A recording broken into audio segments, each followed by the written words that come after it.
ஒரு நல்ல செய்தி உங்களுக்கு கொண்டு வந்திருக்கிறோம். இது எல்லாருக்கும் உபயோகமான ஒரு செய்தி. நாம் நிறைய செய்திகளை நாம் கேட்டுக்கொண்டிருக்கிறோம். பல செய்திகளை கேட்கிறோம், நல்ல செய்தியும் கேட்கிறோம், கெட்ட செய்தியும் கேட்கிறோம்.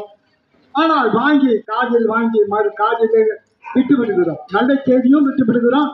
பட் அவருக்கு அந்த கெட்ட செய்தியாக இருந்தாலும் அதை விரும்பி பேர்த்து அதுக்கு ஆலோசனை பண்ணி அதுக்கு கண் மூக்கு வாய் என்று வைத்து நாம் உலகத்தில் ஆபத்திலையும் பல அவமானத்திலும் நம்ம சிக்கி தவிக்கின்றதை நாம் பார்க்கிறோம்.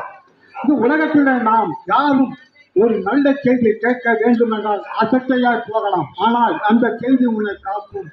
ஒரு நாளைக்கு அந்த செய்தி உன்னை மனுஷனை மாற்றும். ஒரு நாளைக்கு ஒரு நாள் அந்த வார்த்தை அவனுக்கு புரோஜனமாக இருக்கும். இந்த செய்தி ஒரு மனுஷன் சொன்னால் அதை கேட்ட இப்போது அது நடக்கிறது